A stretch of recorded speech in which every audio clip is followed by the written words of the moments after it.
This morning we're dumping the stable waste in the river to create a safe place for the horses to walk. We do that basically every time after the rain to try and prevent things like this. They pull a shoe and then you have problems. So the water has gone down drastically over the last 2 or 3 days. And today is a memorial day for our late founder of our country, President Dunedainmom. So the guys asked whether they could all not work today. So today and tomorrow we will not have any workers, except Lucas wanted to really work today. He SMS'd me late last night and said, please, I know nobody's coming, but please, I want to work today. So Lucas showed up this morning. One of the things I've been excited about for weeks now is the fact that these leucenas, big row of leucenas that I planted next to the horse camp in order to create a hedge later on, is doing so well. Obviously the only thing with them creating a hedge of them is that you cannot plant them. You still have to have a fence because horses and sheep and everything eats it.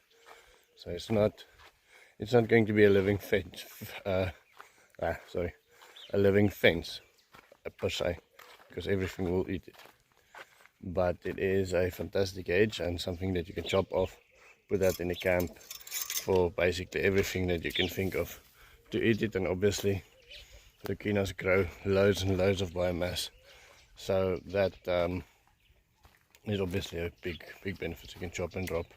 So the more leucenas we can grow at the moment, the better. The other thing that Lucas and I will be doing this morning is make a little mutti, or a little mix, with wood vinegar, dishwashing liquid, and peri peri. Now, I didn't get any recipes for this on the interwebs or on YouTube.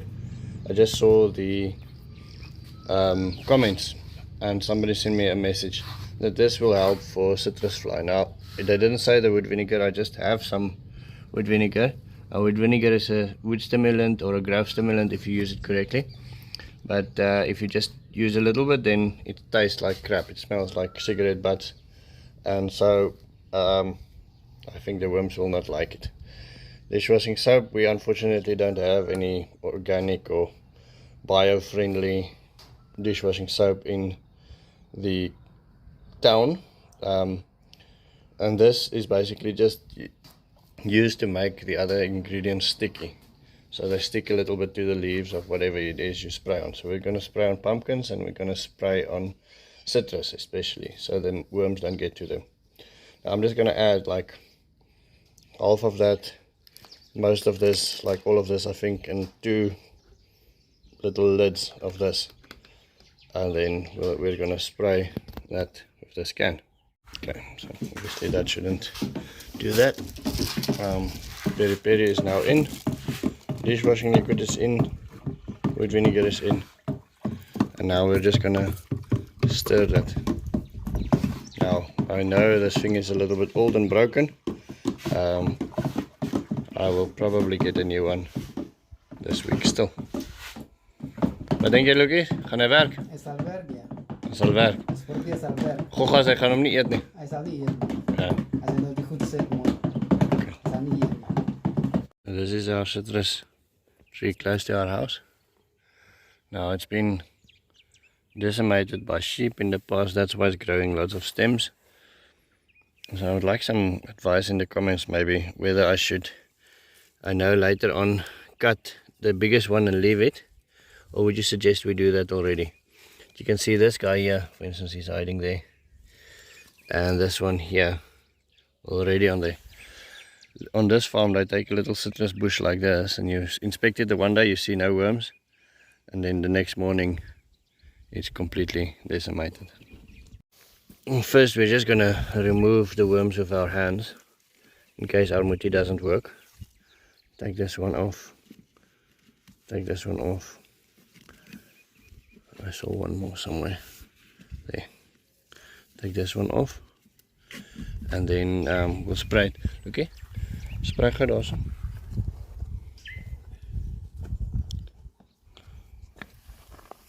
Then we just spray underneath on top, onder en bo die blare. Onder so, draai hom om. Draai hom. Dat hy van onder af spray. Ja, net so, net so. Kijk, hoop. And spray underneath the leaves and on top of the leaves and everywhere. So. And hopefully that will make it taste bad for the bugs.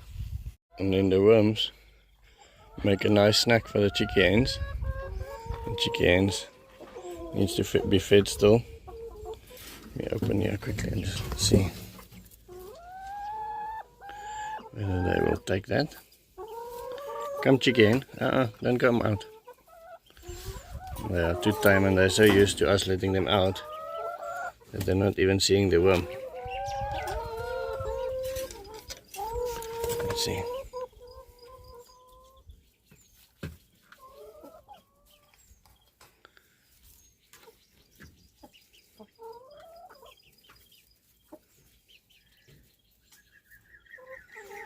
But let's water and feed them anyway. The kids are not here this morning. Mika Mika is still in hospital. And Dana and Ben are with the cousins. Dana slept with us last night. Here at the house. Ben was out with his cousins, and now this morning Dana went to his cousins as well. That's a nice thing about having the water tank right next to the chicken coop. Unfortunately, I will have to quickly just put the phone down, otherwise this is a two-hand job to fill this thing. So it is normally the children's job to feed the chickens. One egg lying here. I think it's a fantastic job for a kid to do, teach them responsibility and show them a little bit of work and show them how life works. We can put bedding in these things as well quickly. State of the greenhouse address. So the leucenas are growing like crazy. I think I should plant a lot of them out. The K apples are doing well. Loads of K apples. There's some tomatoes there that we might still get some life out in the season. I think we should maybe plant them out as well. I actually am not 100% sure what was supposed to be. I think they were thorn trees, but they didn't do well at all. We should water them. Boil them in water or put them in hot water before we plant them, not boil them in water. Right, then the plants in the bigger containers are growing very well. They seem to be doing very well. The native palm trees are doing very well. Look at those little buggers sitting on that lemon tree there. We'll remove them now and spray it with our concoction. The marullas that I planted doing well. I need to get some of these plants out so we have a little pathway to walk. I think that's our next step of doing. Somebody said problems with snakes. As soon as they see my high grass, they think of all the problems we have with snakes. And I must admit, I do too. We have crazy dangerous snakes here. We caught 2 black mambas when in the drought, killed them, and then plenty of other snakes that we caught and killed. That's very, very poisonous for humans. So anyway, while I was visiting Mika in the hospital, Luki came around and he cut a little pathway for us. So we'll use this grass either now as food or we'll dry it out on the black tarp so we can use it in a couple of days. And so you just use the sickle and quickly cut us a little road. We'll start cutting the corn away as well and start feeding it to the pigs. There's a couple of husks that still needs to, or corn cobs that still needs to come off. But we had actually quite a very good harvest with the corn. We're very glad. Our beans and squash that we planted between them, I think, washed away. We wanted to do the whole 3 sister thing. That didn't work out great, but we had quite a good corn harvest. Looking at all of those leucena in the greenhouse, and this leucena that came up here, this was actually a cactus garden for my mother-in-law, and she placed sheep manure in here, and there were some leucena seeds. And so when we moved in, I just never killed them completely, and they grew up into proper sized trees. But anyway, they seem to like to grow in groups, so we're gonna do this as well in the parking lot, or I say the parking lot, but the parking lot of the stables. I'll show you now.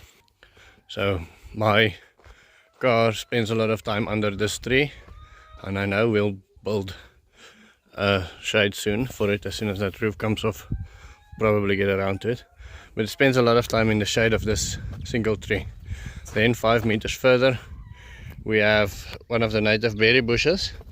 I planted the leucena in here probably 6 months ago. It was still very small, and that's now popping out of the tire. The thorns are still there. I don't think I did it while the sheep was here. I think I placed the thorns on there for protection, but I can't remember against what, probably against the chickens. So yeah, then there's obviously cars coming through to offload feed and hay and stuff. So I'll leave 10 meters open here, and then we'll place a bunch of leucenas in here, in this thing that we're building now. And then this tree also gets used very often by clients or guests or people visiting us, and the tree just makes one hell of a difference. Even the temperature changed just from me walking from there to here. Temperature feels like just so much more comfortable in the shade. So we'll place that one there, and then we'll decide, we'll see what the traffic of the cars does, where they drive and what they do, and then we'll decide where we'll place the next tree. But you can clearly see where we're placing those trees. Cars are not driving there. They're driving on that side, or sometimes on that side, this side, but they never drive over there.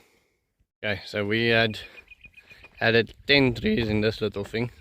I think this is probably the closest we're gonna get to a Milwaukee forest here, but I think they will entertain one another, and I would like to see how this works. Now, as I'm finishing building this, I realized that I completely didn't even take into account, well I did, but I didn't work it in, water capturing. There is a crap ton of water running from there. What we'll probably do on Monday is dig something here and then put a little island so that the cars just don't drive into it, and these trees can then get water from there. So then this will be like a little triangle hole, place for cars to drive around it, and a way for the water to get in, and then that water will serve to water these guys.